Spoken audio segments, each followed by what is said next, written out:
उस परमात्मा परम पिता को पाने के लिए ब्रह्म विद्या शास्त्र में कई रास्ते बताए हैं। कई ब्रह्म विद्या शास्त्र के शास्त्र में जैसे कि बोला जाता है, ब्रह्म विद्या शास्त्र में लीला चरित्र का मूल ग्रंथ बोला गया है। जैसे कि ब्रह्म विद्या शास्त्र का सूत्रपाठ बोला गया है। ब्रह्म विद्या शास्त्र गीता के ब्रह्म विद्या शास्त्र के अनुपान से उसको हम जान पाते हैं। जो भी ब्रह्म विद्या शास्त्र को जानता है वो ही ईश्वर को जान पाएगा।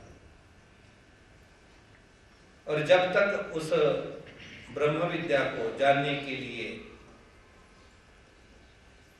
पूरा शास्त्र हमें प्राप्त नहीं होगा, तब तक हम उस मंजिल को प्राप्त नहीं कर पाएंगे।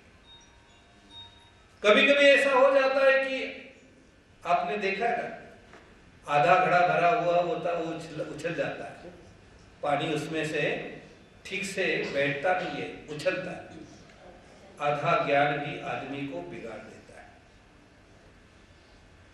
आपको इतिहास में अभिमन्यु की बात पता होगी।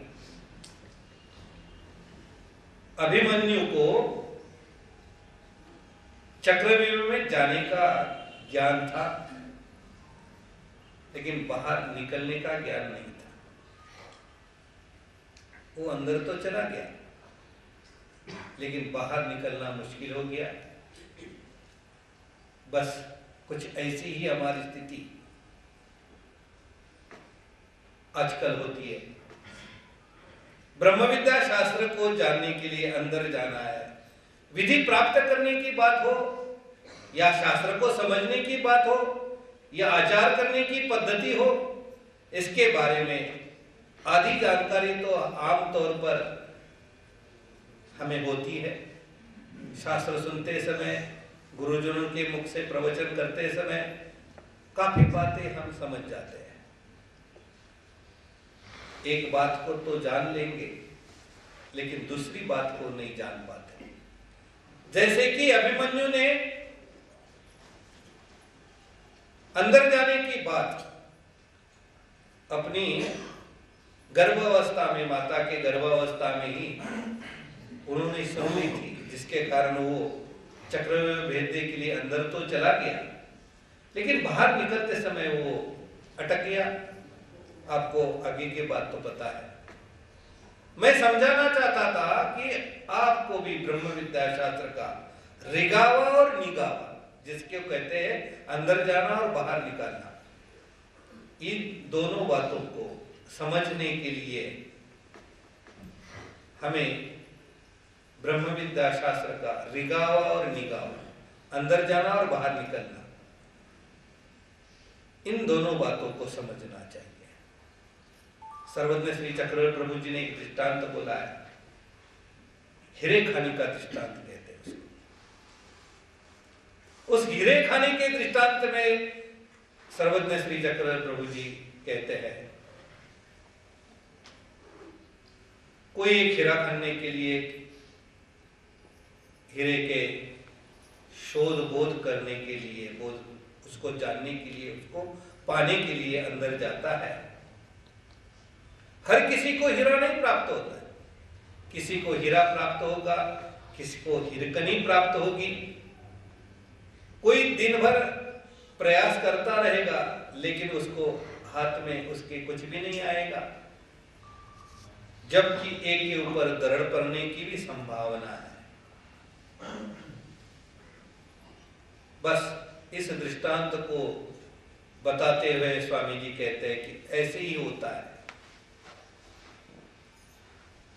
इस परमेश्वर की खोज के लिए, परमेश्वर को पाने के लिए जो भी हम प्रयास कर रहे हैं, सभी का प्रयास एक जैसा नहीं होगा और सभी उसी को प्राप्त नहीं कर पाओगे।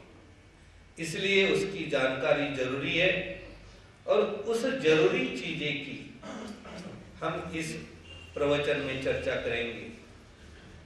इससे सबसे पहला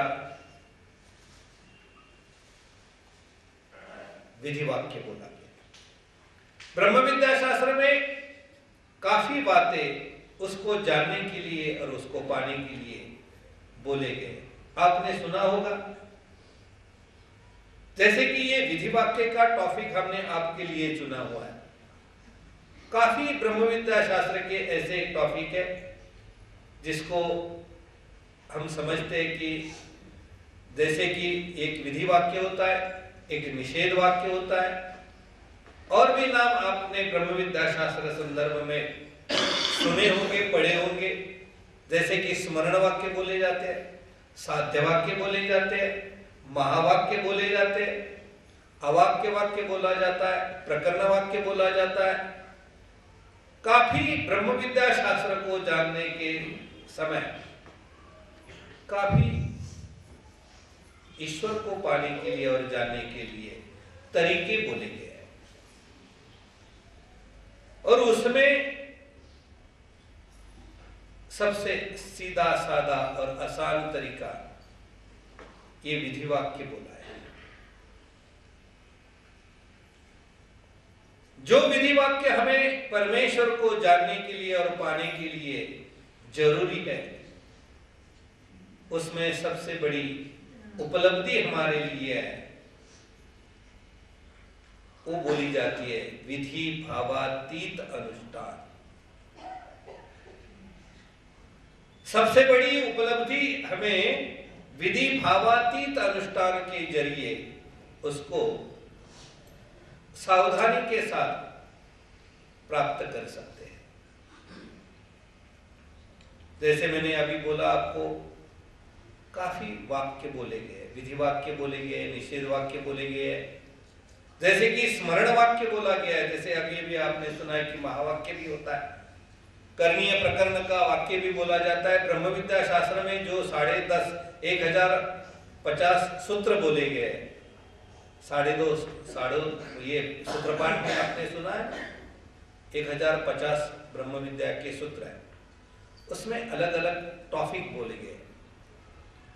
आमतौर पर सभी गृहस्थियों के सामने इसमें से निषेध वाक्य के रूप में ही ज्यादातर चर्चा होती है। हमने देखा और सुना हुआ है कि सब तरफ जब हम